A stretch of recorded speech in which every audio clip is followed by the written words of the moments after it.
नमस्कार दोस्तों। हम आज विद्यार्थियों से जुड़े हुए एक और मुद्दे पे बात करेंगे और उसी से संबंधित ये सत्र है।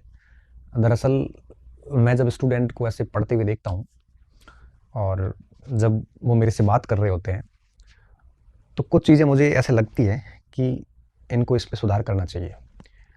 तो ऐसा कोई दिन आता नहीं है जब मेरी विद्यार्थियों से बात नहीं होती या मैं उनको पढ़ते हुए नहीं देखता या मैं उनसे मिलता नहीं। हर दिन ही बच्चे बाड़मेर आ जाते हैं तो मिल लेता हूँ, करता हूँ, बात करता हूँ। इससे मुझे एक महत्वपूर्ण प्रश्न जानने को मिला कि आप पढ़ कैसे रहे हैं, गलती कहाँ पे हो रही है और कहाँ पे हमें सुधार की आवश्यकता है। ये चीज़ें बड़ी तल्लीनता के साथ मैं दिल से महसूस करता हूँ।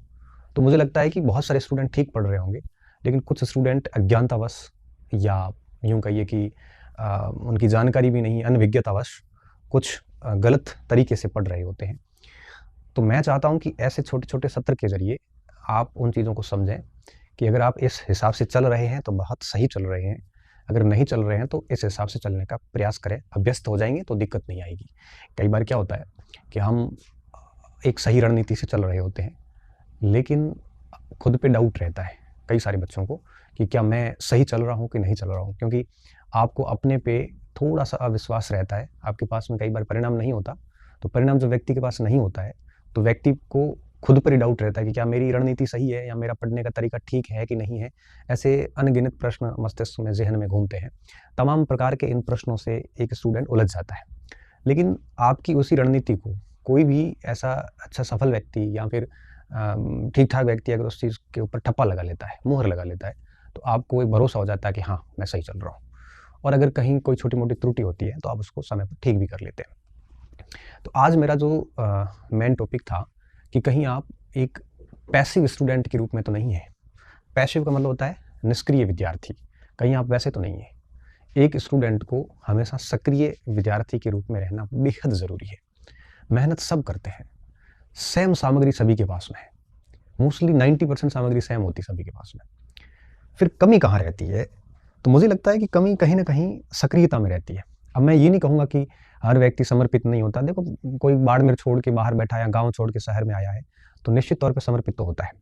मैं कहूँ कि बच्चों में कंटिन्यूटी नहीं होती, सातत्य नहीं होता, निरंतरता नहीं होती, ये भी गलत है, क्योंकि सारे बच्चे ऐसे भी नहीं होते। बहुत सारे बच्चे कंटिन्यू मेहनत भी करते हैं। मैं ये भी नहीं कह सकता कि इनके पास में मटेरियल गलत है। मटेरियल कोई गलत होता ही नहीं, सब मटेरियल ही सही होता है। मैं ये भी नहीं कहूँगा कि बच्चे लापरवाह है और ये है, वो है। तो हर व्यक्ति लापरवाह भी नहीं होता, कई बहुत सीरियसली भी मेहनत कर रहे होते हैं। मैं ये भी आरोप नहीं लगाऊँगा कि आपने टारगेट तय नहीं किए। बेरोज़गारी में टारगेट याद आते नहीं है, सही बात ये है। उनको रोज़गार की आवश्यकता होती है, बेरोज़गारी ख़त्म करने की ज़िद होती है, तो वो पशु परिचर से लेके जहाँ भी उसका सेटलमेंट बैठे, वो कोशिशें करता है कि कहीं भी छोटी-मोटी नौकरी लग जाए। तो ऐसी संशय की स्थिति में, ऐसे भय के माहौल में, ऐसे टारगेट सेट कम बच्चे कर पाते हैं। लेकिन ठीक है, फिर भी चल जाता है, कोई ज़रूरी नहीं है। तो इन सारे कारणों से इतर और क्या कारण हो सकता है? ये सब करने के बावजूद भी अगर कोई असफल हो रहा है, तो एक और भी कारण मुझे नज़र आता है, आपकी सक्रियता या निष्क्रियता। पैसिव हैं आप कि एक्टिव हैं आप, ठीक है? तो मैं चाहता हूँ कि अगर आप कैसे विद्यार्थी हैं, अगर आप सक्रियता से युक्त हैं, आपको लगता है कि नहीं आप बिल्कुल सक्रिय विद्यार्थी हैं, सक्रियता है आप में, है ना? तो डेफ़िनेटली कुछ चीज़ें होगी जो आपको यूँ कहिए कि अगर फ़ॉलो कर रहे हैं तो ठीक है, नहीं कर रहे हैं तो भी कोई बात नहीं। अब आप कितने एक्टिव हैं, मैं देखते हैं। सबसे पहली चीज़, एक सक्रिय विद्यार्थी क्या कर सकता है? एक एक्टिव स्टूडेंट जो होता है, एक्टिव स्टूडेंट जब भी पढ़ता है, उसका मस्तिष्क जो है, वो कैसे काम करता होगा? अगर नहीं कर रहा तो आप इसका अभ्यास करना, पहली चीज़। सबसे पहली बात, जब भी आप कोई टॉपिक पढ़ रहे होते हैं, तो एक निष्क्रिय स्टूडेंट क्या करता है कि बस लाइन टू लाइन पढ़ता जाता है। उसको कुछ समझ में नहीं आ रहा है कि वो पढ़ क्या रहा है। पूरा पेज पढ़ लिया या पूरा पैराग्राफ पढ़ लिया या अध्याय पूरा पढ़ लिया, लेकिन पूरा पढ़ने के बाद में भी उसको पता नहीं है कि उसने क्या पढ़ा है। ये निष्क्रियता का सबसे बड़ा पैमाना है। आपको क्या करना चाहिए? आप जब भी पढ़ते हैं, तो आप पढ़ते वक़्त जैसे एक पैराग्राफ ही पढ़ा, आप कल्पनाएँ कीजिए। इतिहास पढ़ रहे हैं, तो कम से कम आप इमेजिनेशन कीजिए कि क्या हुआ होगा। पैरा पढ़ने के बाद में आप कम से कम थोड़ी देर नज़र पैरे से हटा के आँखें बंद करके सोचिए कि ऐसा था, उसमें यहाँ था, थोड़ा-सा इमेजिनेशन आना चाहिए। आप सतत रूप से किताब में आँखें गड़ाए बैठे हैं और कुछ भी सोच नहीं रहे हैं उसके ऊपर, इमेजिनेशन नहीं कर रहे हैं, तो ये निष्क्रियता का गुण है। सक्रिय विद्यार्थी वो होता है कि वो जो भी पढ़ा, वो टॉपिक को पढ़ते वक्त जैसे 2-4 पैराग्राफ पढ़ लिए या पेज पढ़ लिया या एक हेडिंग पूरी कर ली, उसके बाद में एटलीस्ट वो कुछ मिनट के लिए ब्लैंक होके उसके बारे में सोचता है कि मैंने क्या पढ़ा। जैसे ज्वालामुखी पढ़ रहा है तो वो इमेजिनेशन कर सकता है कि ये चीज़ें होगी, ऐसे होगा, लावा ऐसे आएगा, मेघ अंदर रहेगा, लावा बाहर निकलेगा, क्या पूर्व घटनाएँ क्या होगी, केंद्रीय उद्गार कौन से होते हैं, दरारी उद्गार कौन से होते हैं। ये सारा मस्तिष्क में वो है वो ऐसे विचरण करवाता है। जो उसने 1-1.5 पेज पढ़ा, उसको घुमाने में उसको 2-3 मिनट का समय लगता है। ये इमेजिनेशंस बेहद ज़रूरी होती है। ये ही आपकी कल्पनाएँ जो हैं, आप स्टूडेंट को अंदर से सक्रिय बनाए रखती है। वो बिल्कुल एक्टिव बना रहता है कि क्या चीज़ें हो रही है, पहली बात। दूसरी बात, एक्टिव स्टूडेंट जब भी पढ़ता है, तो उसके जैसे ही वो पैराग्राफ पढ़ा या जैसे उसने कोई टॉपिक पढ़ा, कोई हेडिंग पढ़ ली, उसके बाद में जब भी पढ़ रहा होता है, तो मस्तिष्क में उसके प्रश्न चलते रहते हैं कि इस पैराग्राफ से क्या प्रश्न बन सकता है, कैसे प्रश्न बन सकता है। तो उसने जब भी पढ़ा, तो पढ़ने के बाद में आप कम से कम इस फॉर्मेट में रहने चाहिए कि आप उससे यह निकाल सको कि इसका इस टाइप से प्रश्न बन सकता है ना? तो आपको फिर उसको उस एंगल से पढ़ोगे, तो परीक्षा में आपके लिए कुछ भी दिक्कतमय नहीं होता। ये प्रश्न बनाना बहुत ज़रूरी होता है दिमाग के अंदर। और यह कहाँ से आता है? ये तब आता है जब आप पुराने जो भी प्रश्न होते हैं, उनका जितना अधिक अभ्यास करते हैं, है ना? प्रीवियस ईयर्स क्वेश्चंस का अभ्यास जितना अधिक होता है, उतना ही यह प्रश्न बनाने की आपकी कैपेसिटी जो है वो बढ़ती जाती है। मैंने देखा है स्टूडेंट क्या करते हैं, 2 तरीके अपनाते हैं। कुछ स्टूडेंट ऐसे होते हैं जो प्रश्न पढ़ने के बाद टॉपिक को समझने की कोशिश करते हैं। बड़ा गलत तरीका, बड़ा वाहियात तरीका है कि आप प्रश्नों की व्याख्याओं से टॉपिक समझते हो, ये गलत तरीका है। होना क्या चाहिए कि आपने एक अवधारणा को समझ लिया। जैसे आप इतिहास दर्शन नहीं पढ़ रहे हैं, इतिहास की दरिद्रता क्या है? आपने इतिहास की दरिद्रता को ठीक से समझ लिया, उसके बाद प्रश्न सॉल्व कीजिए। आप अपने कंसेप्ट से प्रश्न को सॉल्यूशन करना सीखिए, न कि आप प्रश्नों को करने के बाद उनकी जो व्याख्याएं दी है, उससे आप अगर कंसेप्ट तैयार करोगे, तो कंसेप्ट आधा अधूरा तैयार होगा। क्योंकि अब प्रश्नों के नीचे की व्याख्या प्रश्न के अकॉर्डिंग होती है, वो समग्रता से तैयार नहीं कर सकते, वो टिप टिप होता है, कुछ कुछ पॉइंट्स एस्पेक्ट्स कवर होते हैं।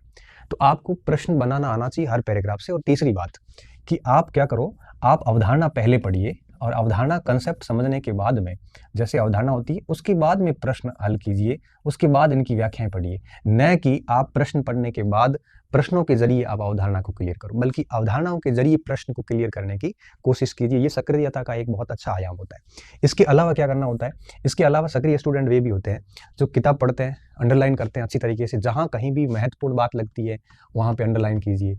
आपको अगर अंडरलाइन के साथ साथ में आप जो भी हाशिए होते हैं उसके नीचे आसपास वहाँ फुट नोट डालिए, है ना, फुट नोट लिखिए।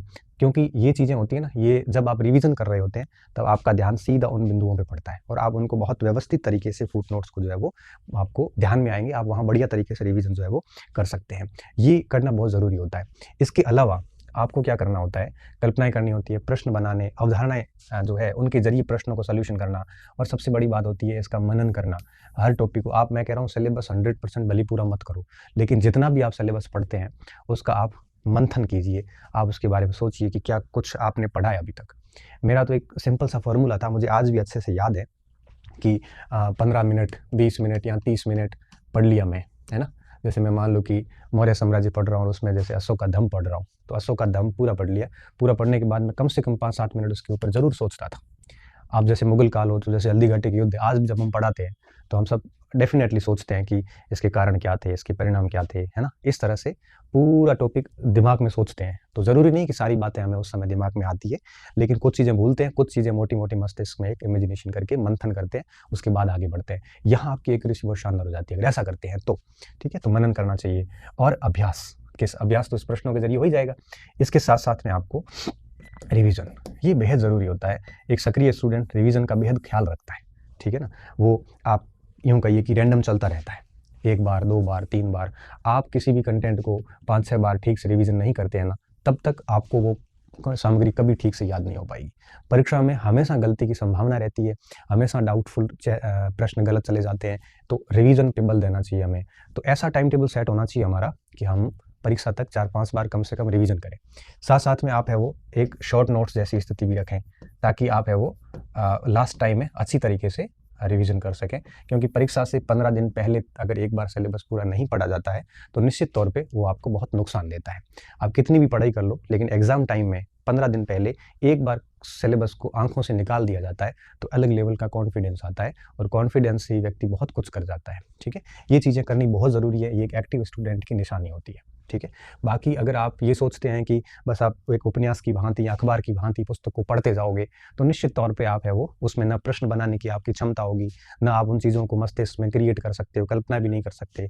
प्रश्न देखोगे तो नया नया सवाल लगेगा, भले आपने किताब में अंडरलाइन कर रखी है, लेकिन पेपर में जब वो प्रश्न देखोगे तो आपको लगेगा जैसे आपने पहली बार इसको पढ़ा है। ऐसी स्थिति आ जाती है अगर हम ये चीज़ें नहीं करते हैं तो आप इस तरह से सक्रिय स्टूडेंट बने, और साथ साथ में लिमिटेड मटेरियल रखें और कंटिन्यू उसका करें। टेस्ट सीरीज़ वगैरह दें ना दें, लेकिन पुराने प्रश्नों का अभ्यास भरपूर कीजिए। इससे आपको प्रश्न बनाने आ जाएंगे, इससे आपका रिवीजन भी हो जाता है, इससे आपको पता चल जाता है कि महत्वपूर्ण चीज़ें क्या है। नोट्स शॉर्ट वगैरह किताब में वगैरह ऐसा करके रखो कि एग्ज़ाम से 15 दिन पहले आप सिलेबस को मोटा मोटा है वो रिवाइज कर सको। इस तरह से चलिए। बाकी डेली 5-7 घंटे अगर ठीक ठाक पढ़ लेते हैं तो मुझे लगता है कि इन तरीकों से पढ़ते हैं तो आराम से चीज़ें हैं वो ठीक हो जाती है। तो एक स्टूडेंट को हमेशा एक सक्रिय विद्यार्थी के रूप में रहना है। निष्क्रिय विद्यार्थी 10 घंटे 12 घंटे भी डेली पढ़ेंगे ना तो भी रिजल्ट बड़े मुश्किल से निकलते हैं, और एक ऐसा एक्टिव स्टूडेंट 6-7 महीने भी ठीक से पढ़ लेता है तो निश्चित तौर पे एक अच्छा परिणाम जो है वो दे सकता है। ठीक है, बहुत बहुत धन्यवाद विद्यार्थियों। अच्छे रहिए, मस्त रहिए और पढ़ते रहिए। और ऐसा कोई और विषय आपके जहन में हो जो कन्फ्यूज़ कर रहा हो तो आप लिख लेना, फिर कभी वीडियो बना के आपको मोटिवेट कर लेंगे।